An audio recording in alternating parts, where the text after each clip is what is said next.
You ever come home and know right away something's just dead wrong? Not in your gut, not in your bones, but in that spot behind your eyes where you keep all the bad memories just waiting to leak out? Yeah, that's the feeling I got the night I pulled my truck up the drive, tires chewing up gravel like old bones, expecting to find the kind of peace you only get from a lifetime of forest.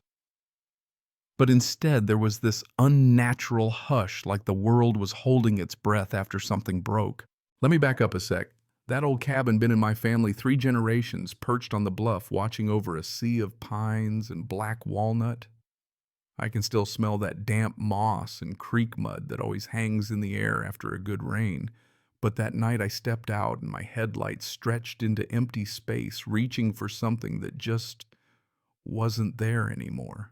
At first it was subtle, a gap where trees should have crowded the edge of the drive. Not trimmed, not thinned, just gone. My mind blanked. I didn't even grab my bag. I just walked past the shed, through my sorry little blueberry patch, and down to where the woods used to be so thick you couldn't see 10 feet in.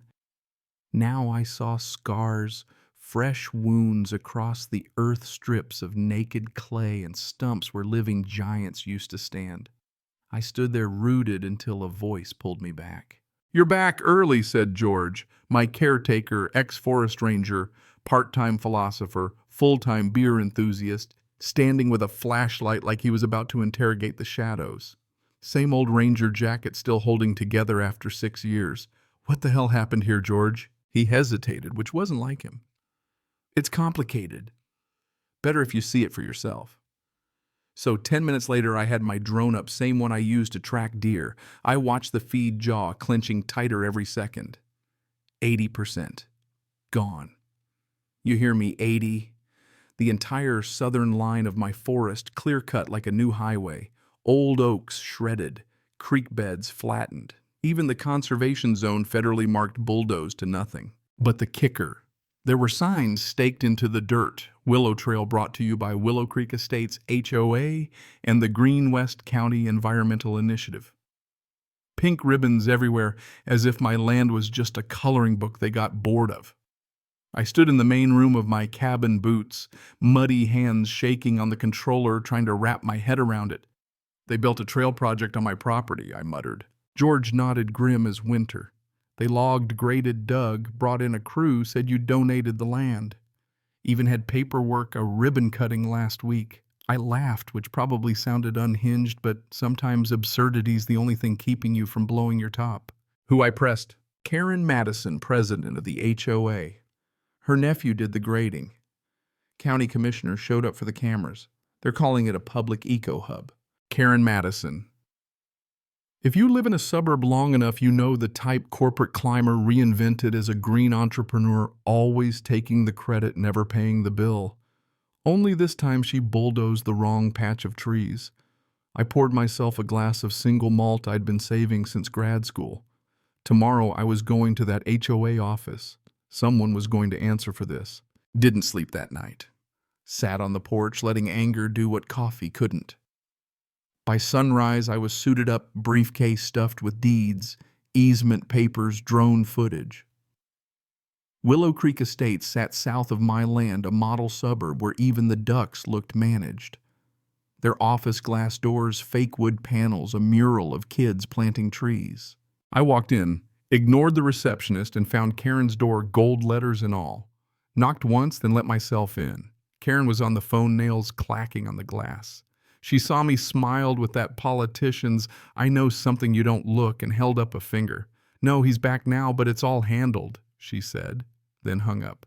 "Mr. Clefield, so glad you stopped by. Hope your trip was..." "You built a trail through 900 acres of my federally protected forest. No permission, no contact, no legal authority." She acted like I was speaking another language. "We assumed the land was relinquished. It was unoccupied, unmaintained." That's not how property works. I have the deed, the easement, satellite imagery your project destroyed, rare habitats. You got one chance to explain before I file charges. She shrugged, smooth as ever. "No one was using the forest. We made it useful. Now it benefits the whole community." "You mean your subdivision? You built a vanity project and used my land like a sandbox. You didn't fence it, she shot back. That's your argument. My blood pressure spiked. Legally, public use means implied consent. I glared. Consent isn't implied on protected land. You bulldozed endangered plants, polluted 2 creeks, and wiped out species that only existed here. She shrugged, bored. I'm not a biologist, I'm a facilitator. The county saw our vision. We secured a grant with documentation. I cut her off. Forged documents. Her eyes flicked. This sort of reaction is why some neighbors find you difficult. She slid a flyer my way. Willow Watch, a community eco patrol, 12 smiling faces, retirees, soccer moms, high schooler, all duped into trespassing thinking they were saving nature. You weaponized your neighbors to justify theft. She smiled. Or empowered them to care. Get a good lawyer. We already have one. Back home, I found new survey stakes just inside my boundary, fluorescent green like a slap in the face. I spent the night turning my kitchen into a crime scene, deeds, land surveys, time-stamped photos. Around 2 in the morning, I found a county grant application for Karen's trail project. 79 pages of buzzwords. Page 38, a letter of land use authorization, supposedly from me. Typed in stiff English my signature digital ID. Problem is I never wrote it. The digital ID was from an old faculty account hacked the summer before. They didn't just trespass, they forged legal consent, hijacked my past to steal my future. At dawn, I started making calls. Nora Vega, land use attorney, Ellis Moon, ecologist, Caden, former student, now a drone nerd and programming genius. George watched the chaos with that ranger calm I'd come to trust. You ever hear of Erston, Utah, he asked. HOA tried the same thing. Turned out I was the federal investigator on that case. Turns out George wasn't just a ranger, he was a fed once. You've got a real case here, Dustin, maybe even federal. We dug in. Caden cracked the metadata on the forged docs. Nora started drafting cease and desist letters. Ellis ran biodiversity models. George contacted the Department of the Interior. Everywhere we looked, more rot. Karen's nephew's company formed 6 months ago a shell. Volunteers got illegal tax deductions. Trail maps had photoshopped boundaries. Every day, my anger calcified into something sharper. Caden built an interactive map before and after. It was like watching a cathedral become a strip mall. We sent it to reporters. The first reply. This is horrifying. I'm in. That's when the real fun started. Nighttime stakeouts, cars idling at the edge of my property. George loading his shotgun just in case. By morning, they'd left reclamation signs and flyers branding my forest a fire hazard. Then the social media storm hit bots and neighbors accusing me of forest hoarding, local TV moms crying about dangerous overgrowth. The county sent a warning, clear the land or face enforcement. They were going to use fake reports to bulldoze a federal conservation zone. But we had the sim and AR walkthrough of my forest before and after Karen's war. Uploaded, it went viral. Within days, petitions rolled in. National outlets covered the story. Karen's media machine crumbled. That's when a volunteer Martin middle school science teacher showed up at my door shaking. She said your land was abandoned. We thought we were helping. I showed him the evidence. He left saying he'd testify. First domino down. Next day, federal investigators rolled up in black SUVs. They sampled soil, cataloged everything like a murder scene for trees. But the twist, a new neighbor, Clay, showed up all smiles and Subaru. Feds never admit they're feds, but you can tell. Within a week, HOA folks went radio silent. Karen vanished. Caden followed the grant money, 10 shell companies, all to people Karen knew, even her dog groomer. Ellis found protected buffer zones, wiped out a felony. Vice ran the story, how a suburban HOA committed environmental fraud. Then we got the smoking gun and email. Check Karen's GIS maps. They're doctored. Wire fraud. Karen tried to settle mutual resolution code for hush money.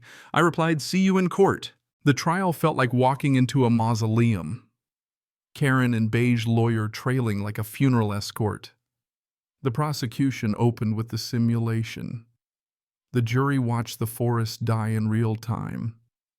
Ellis testified. George took the stand in full uniform medals and all dropped audio of Karen plotting the whole scam. Game over. Charges: wire fraud, conspiracy, forgery, environmental sabotage. 25 years, no parole. Her board got lesser sentences. HOA dissolved, assets seized. My land now a private federal ecological reserve, bulletproof. The silence came back this time, humming with life. We rebuilt. Ellis handled restoration. Nora locked down legal protections. Caden turned the sim into an educational tool. Willow Creek Estates dissolved the HOA, formed a voluntary council.